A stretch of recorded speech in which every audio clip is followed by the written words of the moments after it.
In this lessons episode, learn the essential principles that bridge the worlds of professional sports and entrepreneurship, including discipline, confidence, and mental resilience. Through real-world examples, gain insight into how high-performance habits can transform not only athletic success, but also business growth and personal development.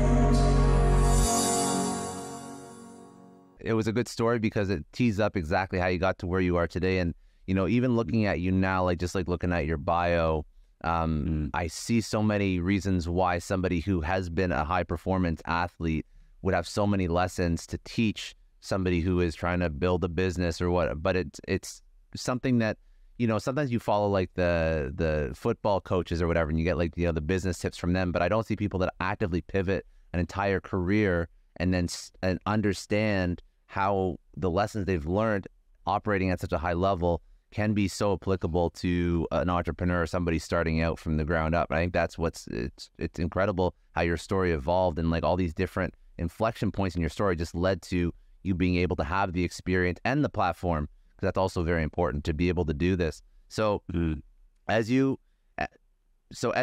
pivoted from pro ball and then you started like down the thought leadership pathway, walk me through some of the things that you realized were applicable for a high-performing professional athlete that are also applicable to an entrepreneur, because that's what you speak about and that's what you do TED Talks on. That's what you write books about. I think that's also a lot of your content on Instagram and whatnot. A lot of these certain mindset things, and not just mindset, but actual application of certain things can be super applicable to entrepreneurs. So what are those things that you discovered? Sure. So really, it kind of went back to what the athletes were asking me, because really the foundation of it was me just answering questions to the athletes. And they would just say, well, you know, why come to the gym every day and practice? Why come to the gym every day and work out and then put these videos out? And honestly, Scott, I thought it was a normal thing. I thought that's what every athlete did. Because I'm figuring, all right, I play basketball. I want to play pro, or I'm already playing pro, or I need to get ready for my next job opportunity. I should just go to the gym every day, practice so that my game is sharp. So when that call comes in, I'm ready to go. I thought that's what any athlete would do. But what I realized very quickly was that not every athlete did this. Because when I showed myself doing it, people were looking at it like they were surprised. And I'm like, isn't this what anybody would do? You have a job, you show up ready for your job, or at least ready for the job that you want. You prepare for the job that you want before you even had the job. I thought that was normal behavior, a normal mindset. So that was where the discipline came from, showing up every single day to do the work. So that was the number one principle. And it's still to this day, that is the foundational point, I think, for any professional in anything. Because if you look up the dictionary definition of a professional is a person who gets paid to do something as their main occupation. But my definition of a professional is a person who shows up every day and delivers regardless of how they feel. Because some days we're sick, sometimes you're tired, sometimes you don't feel like turning the mic on, you don't feel like writing another page for your book, you don't feel like being in the gym, but you're getting paid for it. It's your job. You got to show up and do the work. It's just like, you think of who's your favorite athlete, Scott? Oof, who's my favorite athlete? Let's take it back. Like Muhammad Ali, like someone like okay, throwback, yeah, go for it. Let's go for a boxer. Muhammad Ali. Now, I'm sure during the matches that everybody was watching, Muhammad Ali was all keyed up and ready to go, because boxing is not like you're boxing 80 times a year or 160 games a year like baseball. But I'm sure there were days Muhammad Ali did not feel like training. Boxers do road work and they run the miles and they got to hit the bag and they got to do the jump rope.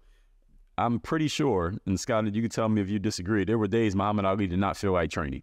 But he understood, right, because of his position and because of the next person he was fighting, and because fighting him was like the grand prize of anybody's career, he knew he had to show up and do that training so that he would be ready to deliver every time, so that somebody couldn't make their whole career based off of beating him. So he had to be ready to show up every day. Or you think of a LeBron James. Does he feel like playing every single time, 82 times a year, knowing that he's getting the best shot of every player he plays against? Because every player wants to be able to say, hey, I dunked on LeBron James, or I stole the ball from LeBron, or I scored on LeBron twice in one game 12 years ago. Everybody's trying to get their highlight off of him. So he has to be that mentally on point every single day. And that's much more of a mental decision than it is a physical skill. And a lot of people don't really understand that until they constantly think about it. So that first principle is discipline. The next one, I was gonna say just one thing. No, I just wanted to point out something. The only reason why I picked Muhammad Ali is because I love boxing as a solo sport, and I find that, and maybe just comment on this if you think there's something to it. Like, do you think there's a certain mental toughness that can be pulled from a solo sport versus a team sport? Not to say obviously like at a team level, like mental fortitude and the psychology to show up every day is not important, because it obviously is, but like there's no team holding you accountable when you're on your own. I thought that was something that's super impressive when I look at boxers. It's probably some of the most notorious like solo sport. You're just showing up on your own with your coach. Absolutely. And it's funny because since I stopped playing ball in 2015, a lot of people always ask me, Dre, do you play pickup? Do you play in any leagues or anything? I played zero basketball, cold turkey, because to me, I'm always in a mentality, if I can't be at my best or whatever my best potential is at that moment, I don't want to play at all, because I don't want to be like the old guy with some young guy who's isn't half of what I was at his age, beating me just because I'm not in shape anymore. So I don't play ball at all. But I have a boxing trainer. As a matter of fact, I had a boxing workout this morning. And you're 100% correct, because in a solo sport, not only do you not have a teammate holding you accountable, also in the matches, in the games, the performances, it's just you out there. You can't pass the ball to somebody else. Like in basketball, if I'm not making my shots that night, I can pass to one of my teammates. If he's making all the shots, we can still win the game. But in boxing or tennis, if my serve is off or something's wrong with my ankle and I'm not moving the right way, I can't hide. I can't pass the ball to anybody and still win the game. You're going to take that loss and everybody sees you. So absolutely, in a solo sport, it's a completely different approach, because you kind of had to be your own accountability. Even though boxers have trainers and tennis players have whatever, swimmers, any solo sport, they have trainers and coaches, exactly. But in the performance, there's no one to pass it off to during that performance. And when you lose, you can't point at anybody. And when you win, all the glory goes to you. So 100% agree. Anyways, you go. Sorry, I didn't mean to interrupt you there. I thought it was interesting, because that's sort of like I always equate sports to startup. And like as an entrepreneur, like you don't have a team day one. you're 100% solo day one. Yeah. Right. So discipline is the first principle that the work on your game is based on. The second one is confidence. And this is the one that usually, if someone comes to me and they're asking for anything mindset-wise, usually they're asking for confidence. If they don't know anything about me, they're usually saying, Dre, I want to be more confident. I want to have more self-esteem. I want to believe in myself more. And why is that? If you ask somebody why do they want more confidence, they'll usually say something like, I'll perform at a higher level. I'll be more consistent. I'll be better able to sell my products, start up conversations with people, close people on my products and offerings, whatever it is. Everybody wants confidence. What many people don't understand is that discipline creates confidence. The number one main source of confidence is discipline. Because if you think about it, Scott, the most confident people are usually very disciplined individuals. And very disciplined people are usually very confident. And why is that? Is because those disciplined people, because they're showing up and they're doing the work and they know that they are following their principles on a day-to-day basis, they have earned the right to be confident. So confidence is defined as your belief in your ability to do something. So where do you get that belief from? From actually doing it. Now, if you haven't done the thing before, let's say you practiced a lot, let's say as a boxer or a business person, you're trying to sell something. You've done all the practice, you listen to all the tapes, you're ready, but you haven't done the actual performance yet. Where do you get that confidence from? Now, some people have this concept of faking it until you make it. But I actually don't believe in that concept. I don't believe in fake it till you make it. I think it's a misnomer, oxymoron. The reason is because the subconscious mind doesn't know the difference between imagination and reality, but at the same time, it takes everything literally. So when you tell yourself that you're faking it till you make it, it's kind of like Cinderella. Cinderella, she puts on that glass slipper. She has on this beautiful ball gown, but at some point, that clock strikes midnight and she goes back to wearing the rags. And that's what happens to people when they fake it till they make it, is that eventually you're going to tell yourself to stop faking it, and all that confidence that you had, you go back from the beautiful ball gown to the rags.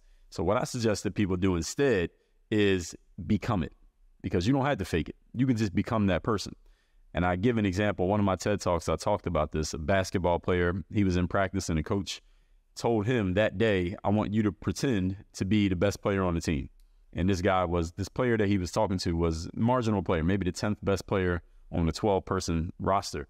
But that day when he's pretending to be the best player on the team, He's doing all kinds of crazy moves. He's making all kinds of miraculous shots that he never does. And all his teammates are looking at him crazy. Like, where is this coming from? We didn't know you had this ability.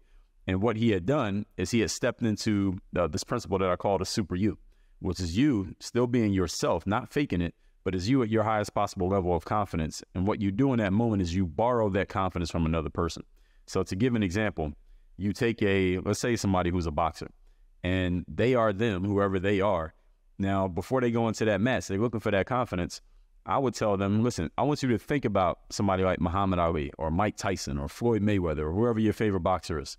And I don't want you to try to be them in the ring because you don't have their same wiring or skill set. But I want you to think about their mentality. Think about how they would walk into the ring. Think about how they would approach the fight. How would they feel about themselves going into the ring? How would their confidence be? How would they picture their performance leading up to the game? For a basketball player, I say picture a Michael Jordan or a Kobe or a Steph Curry. What is their confidence? How do they feel about themselves? How do they look at themselves in the mirror before the game? And I want you to think about yourself the same way they would think about themselves. So you're basically mirroring their mentality, not necessarily their actions. And that way, you can step into a level of confidence that maybe that person has never had before. Because as humans, we have these things called mirror neurons. It's like you can watch somebody else do something, and just by watching them do it, you have a better understanding of how to do it, even though you haven't done it before.